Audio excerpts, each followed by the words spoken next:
after Donald Trump promoted this this Fox News special, if you want to understand like where he's going from here on out, Mark Levin is making the case for him. Troops on the ground. He said no troops on the ground.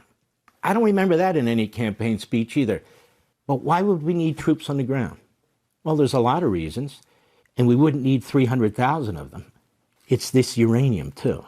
We've got to get the uranium. If it cannot be destroyed, if it cannot be altered, we got to get it for the reason I just said.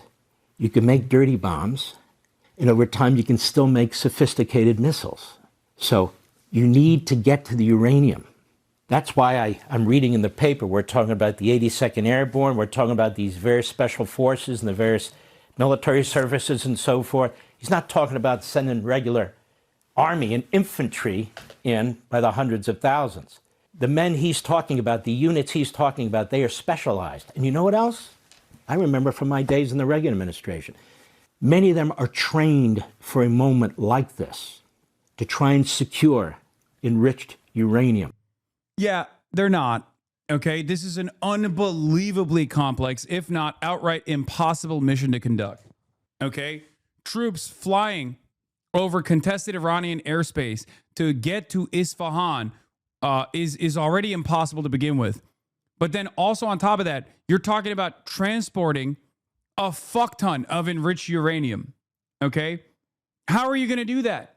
How are you going to take packaged 1,000 pounds of uranium, even if it's like not even a certainty that the enriched uranium is in the Isfahan facility, because you don't even have the intelligence. Bomb it? So bomb it? 1,000 pounds of enriched uranium? This is talking about dirty bombs. So you're saying you're just gonna explode underground 1,000 pounds of enriched uranium and basically deploy multiple nukes worth of radiation. 19 nukes worth of enriched uranium exploding on Iranian soil. Incredible stuff.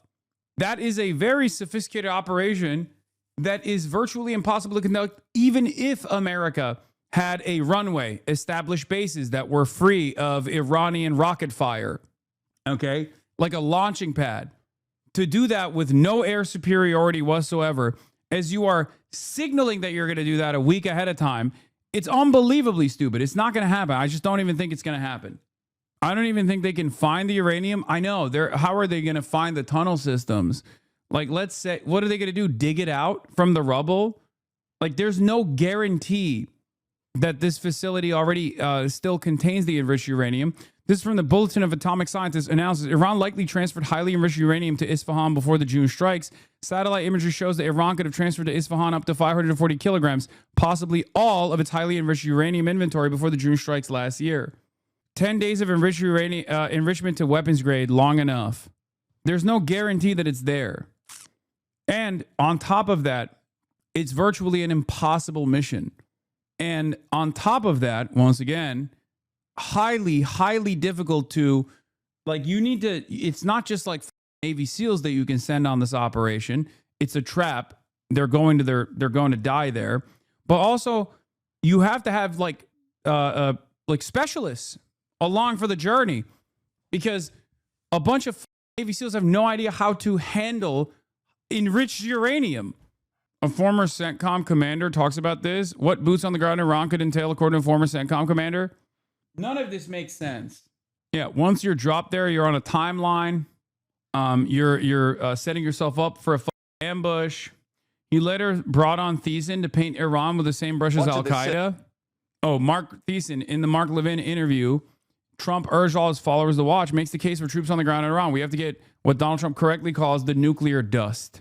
Of the leadership, including bin Laden's son, escaped from Afghanistan to Iran, were given sanctuary by the Iranian regime, and they've been using it as a hub for terror around the world. And Al-Qaeda and Iran have teamed up for a series of terrorist attacks against us. People don't realize this, but we remember the bombings of the embassies in Kenya and Tanzania, which should have been our warning that 9/11 was coming.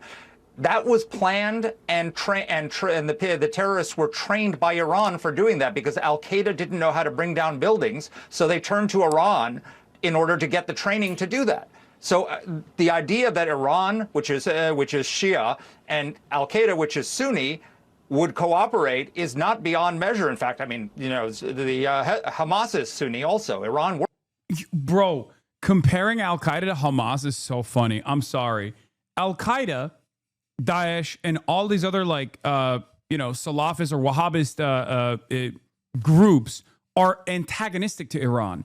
They have, in some ways, been created to fight back against Iranian influence in the region, and they are much more aligned with Western goals by way of Saudi Arabia than with Iranian goals in the region, okay? And no, it's not in Iran, it's Pakistan. That's where they came from. That's precisely where bin Laden was too when we popped his ass. Next to like the Annapolis of Pakistan. That's where he was sheltering. What the is this guy talking about? Works with Sunni terrorists around the world. And if we don't get that enriched uranium and they want to get back at us for what we've done, the easiest way to do it would be to give it to Al Qaeda and let them use it for a dirty bomb. So we have got to get what Donald Trump correctly calls the nuclear dust before this operation is done. Abbottabad, right next to the military academy. Yeah. I mean, this is like a not even a good argument, I'll be honest. It's just not a very good or a very convincing argument. Like, they're not even doing the don't let the smoking gun turn into a mushroom cloud. Clearly, prior admins that were also major war criminals, like specifically I'm thinking of the George W. Bush neocons, were at least more competent than this administration. So this actually does present a unique opportunity for anti-war people like ourselves to make a much more convincing argument that these guys don't know what the going on. Okay, I think it was a lot more difficult back in the day with the competent neocons in charge that were doing full spectrum coverage on why we have to invade Iraq, why we have to invade Afghanistan. They did a much better job of convincing the population, especially because it was like tied off to the 9/11 anxieties and 9/11 fears that had been successfully universalized for Americans that were living in like bump towns, The competent neocons? No, I mean, they were. What's really funny about this kind of stuff, I'm seeing this, like where they go, oh, dude, let's not do nation building. Let's not do regime change. The idea that the neocons had any sort of real investment in like liberalizing Iraq is idiotic. That was marketing, you idiot. That was marketing. They didn't actually care about bringing democracy to Iraq, you moron. That's why it's so funny when they're like, no, we should just do not woke stuff because like nation building is woke. Yeah, really. Donald Rumsfeld, Mr. Woke. They're so stupid that they, I guess, genuinely believe that the neocons had any investment whatsoever in nation building and democratizing Iraq. No, they didn't, you idiot. That was just marketing. It turns out the reason for that marketing and why that marketing existed was so that they could sell this idea to dumb liberal Americans who ate that bait completely. Now that Trump is not even doing that, where he's doing away with all that shit because they consider it to be woke, and this is the anti-woke warrior ethos, many Americans are not even being convinced on why this is appropriate and why we should do it. It's fantastic.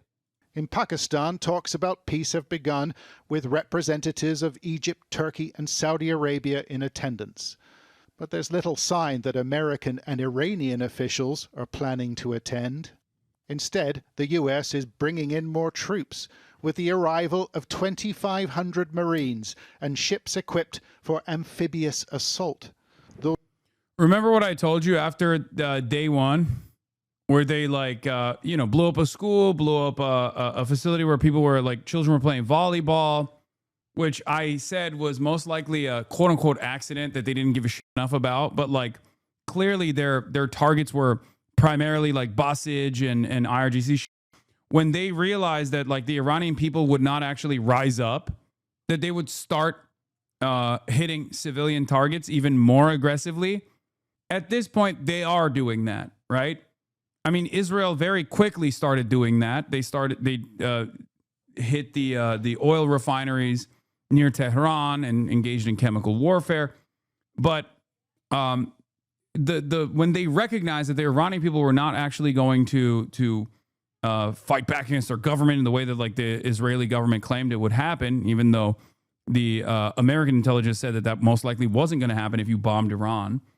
Okay. They were going to start punishing every single person that they could, every single member of like Iranian civil society. And they're precisely doing that. Join some 50,000 American personnel already in the region. The Pentagon reportedly planning for ground operations, although the decision to use them rests with President Trump. In a fiery verbal barrage, the Speaker of Iran's parliament, Mohammad Bagher Khalibaf, said they are awaiting the arrival of the Americans in order to set them on fire. The message later restated on national television. President Trump is unbalanced and deceitful. One moment he speaks of negotiations. Shortly afterwards, he's managing the war. It's clear that Iran retains the capability to retaliate, despite claims made both by the Israelis and the Americans that they've degraded and largely destroyed the regime's ability to fight. Yep. What happened? A large fire is now burning in an industrial zone in central Israel from another missile that has avoided this country's defensive shield. It's a reminder that a peaceful settlement, or even talks about peace, look decidedly elusive. John Sparks, Sky News in Jerusalem. Now to the war in Iran, as President Trump considers sending ground troops into the country. More than 2,000 U.S. Marines have now arrived in the region. You can see some of them in these images released by the Pentagon. And over the weekend, President Trump told the Financial Times his preference would be to, quote, take the oil from Iran. Weijia Jiang is at the White House to break it down for us. Hey, Weijia. Matt, good morning to you. Good morning to everybody. Clearly, President Trump is not ruling this out, even though from the very first strike on Iran, the White House has always said he wants to keep his options open. It was just 2 weeks ago that he said he was not putting troops anywhere. This morning, that's clearly not the case. With Marines in the Army's 82nd Airborne Division amassing in the Middle East, President Trump on Air Force One wouldn't say if troops will head into Iran. Are you considering still putting boots on the ground, and would you do that without going to Congress? I just have lots of alternatives. Earlier, the president said to the Financial Times he may send troops to seize Iran's oil export hub, Karg Island, to take the oil. But he acknowledged that would also mean we had to be there for a while.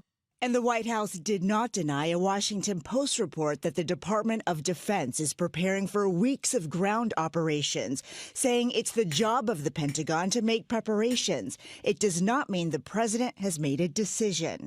Democrats and a growing number of Republicans in Congress are voicing concerns. We cannot have American troops on the ground in Iran. This is going to be such a risky operation. We don't want troops on the ground. And I think that's a line for a lot of people. House Majority Leader Steve Scalise wouldn't say whether the president should consult Congress before making a decision. There are no boots on the ground today, but we're having a lot of conversations about what could happen next. Trump's top negotiator, Steve Witkoff, says a show of force is necessary to achieve peace. Without pressure, you never get anybody to the table. And in this case, we're employing a lot of strength. We have a big fleet there, and yet we're prepared to solve it with a diplomatic solution. Last night, President Trump said the U.S. is doing extremely well with negotiations, but added, you never know with Iran because even when making a deal, quote, we always have to blow them up.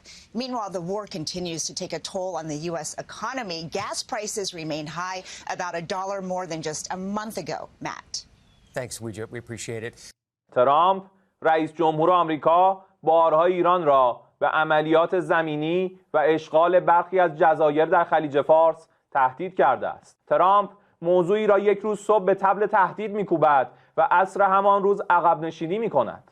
زمانی از مذاکره دم می‌زند و ساعاتی پس از آن تصمیم به اداره جنگ می‌گیرد. رئیس جمهور آمریکا ثابت کرده تنها زبانی که می‌شناسد زبان زور است. در مقابل تهدیدهای اخیر ترامپ مبنی بر عملیات زمینی یا اشغال هر نقطه‌ای از سرزمین‌های ایران که البته آرزویی بیش نیست اعلام می‌داریم رزمندگان اسلام مدت هاست در انتظار چنین اقداماتی به سر میبرند تا ثابت نمایند که تجاوز و اشغال نتیجه‌ای جز اسارت تحقیرآمیز و قطعه شدن و مفقود شدن متجاوزان. I've heard that The IRGC has issued commands to also capture American troops alive, which is when you might see the first ever Hannibal doctrine implemented in the American military. را در بر نخواهد داشت. Secretary of State Marco Rubio. Mr. Secretary, thank you for joining us this morning. Let's talk about the president's comments overnight, talking about taking the oil on Karg Island. How would he do this? Why would he do this? Won't it take ground troops? Well, first of all, it's important to remember the objectives of this operation from the very beginning. We are destroying Iran's navy. We are destroying their ability to their missile launchers by a significant percentage. We're going to wipe out their defense industrial base, meaning their ability to make new missiles and new drones in the future, because it poses a great threat to the region. This Iran that you're seeing now, this is Iran at its weakest point. Imagine them 2 years from now if they had thousands of more missiles, thousands of more missile launchers and factories to make even more. That was an unacceptable risk. It needed to be addressed, and President Trump is addressing it. Now, they are making threats about controlling the Hormuz Straits in perpetuity, creating a tolling system and the like. That's not going to be allowed to happen. And the president has a number of options available to him if he so chooses to prevent that from happening. Obviously, I'm not going to discuss what those options are, and we're not going to discuss military tactics. The Department of War would be in charge of those things. I'd refer you to them, but obviously they're not going to discuss it with you either. But there is a way forward here to achieve our objectives. We are going to achieve our objectives in a matter of weeks, not months. Well, but let's talk about taking the oil, because the president laid out that objective last night. And taking the oil will take ground troops, won't it?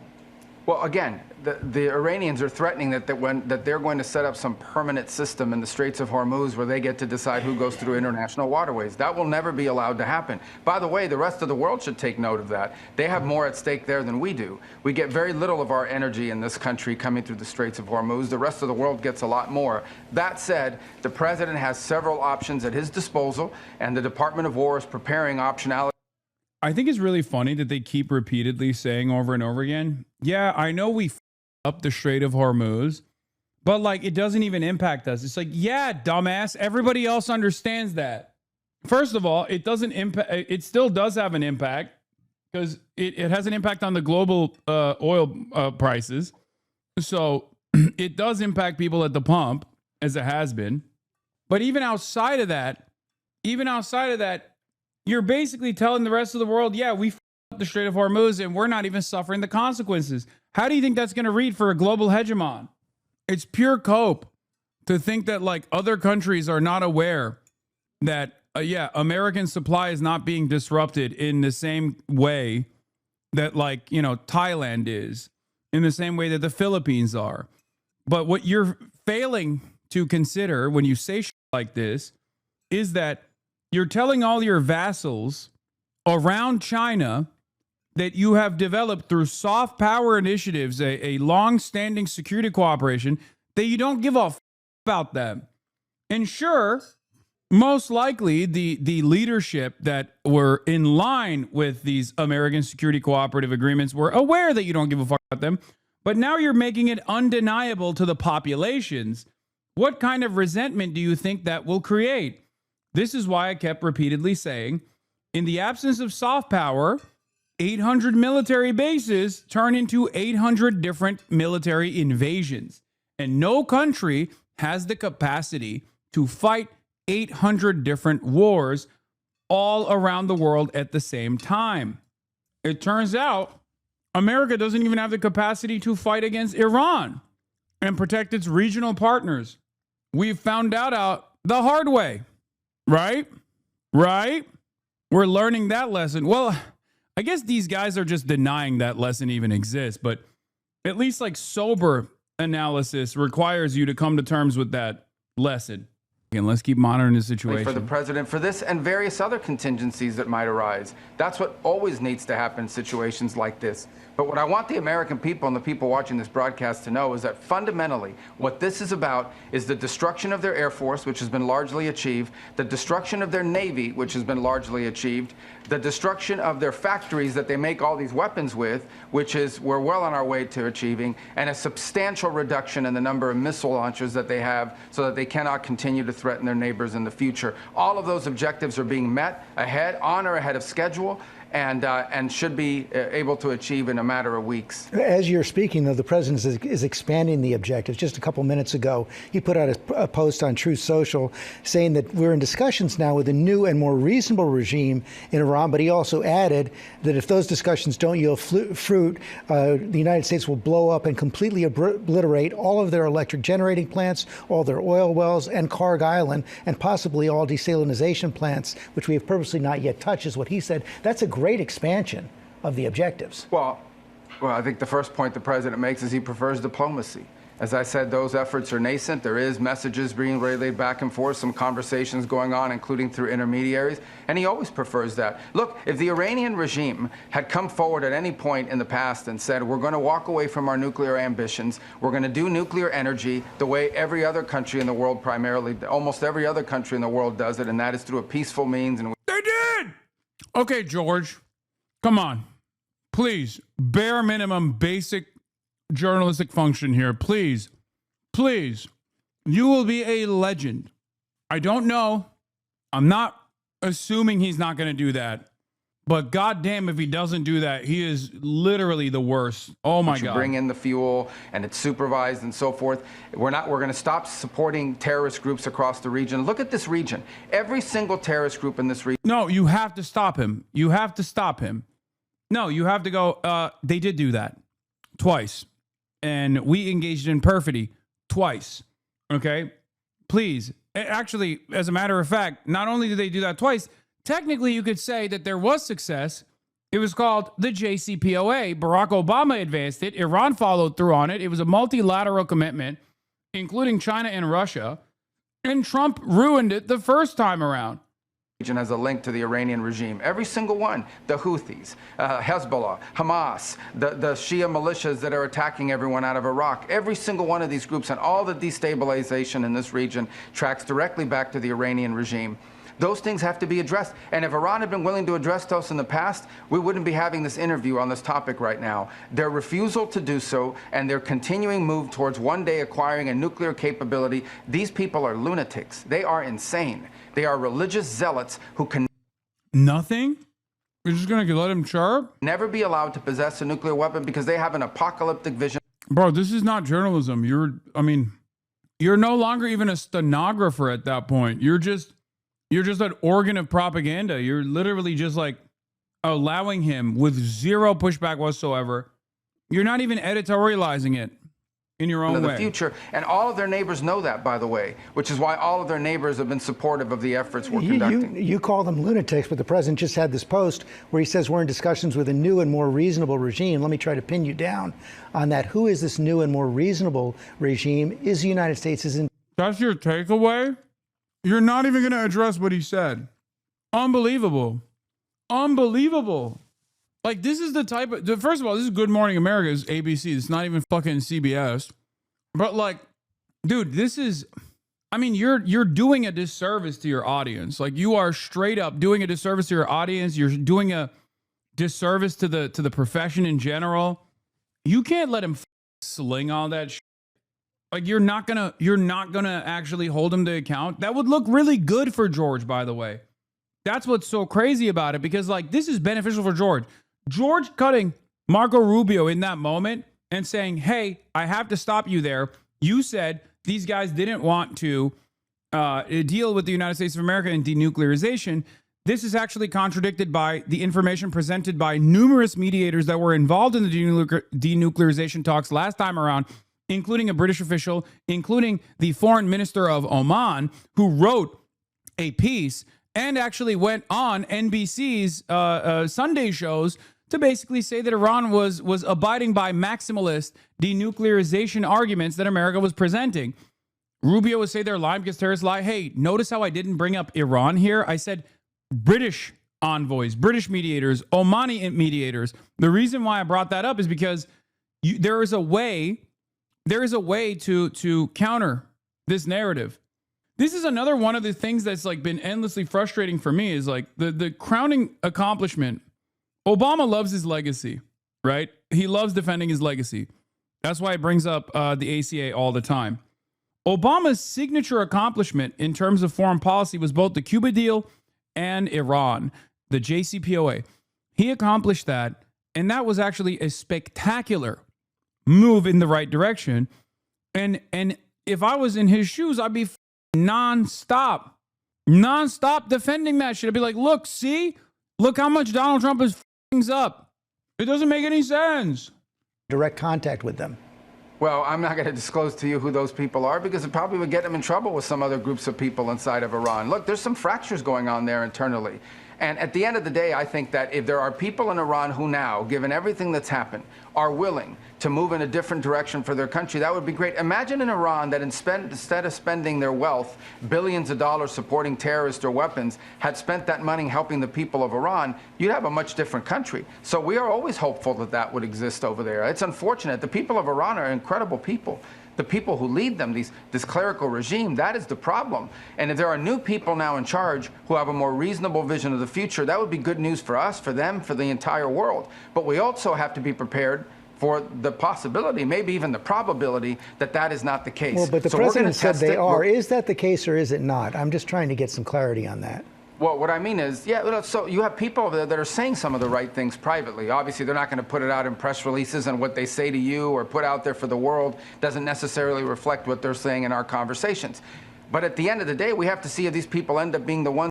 Oh, you got secrets. You see, it kind of seems like we're destroying the entire globe's energy production and its entire agricultural output. But a lot of people are secretly super on board. The do you think someone in Thailand has to do with Iran?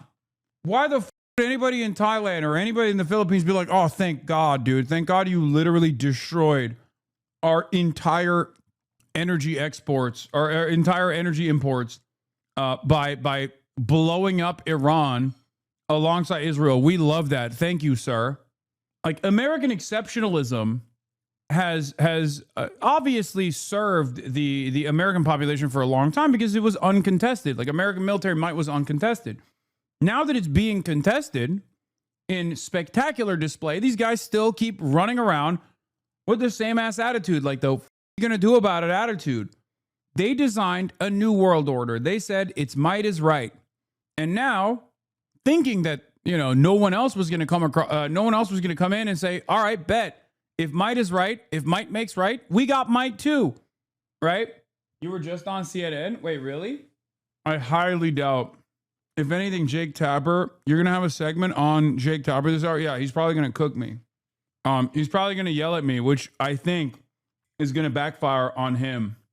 In charge, seeing if they're the ones that have the power to deliver. We're going to test it. We are hopeful that that's the case. There are clearly people there talking to us in ways that previous people in charge in Iran have not spoken to us in the past. Some of the things they're willing to do, some of the things they're saying they're willing to do. Obviously, they have to go do it. We're going to test that proposition very strongly because we always prefer to settle things through negotiation and diplomacy.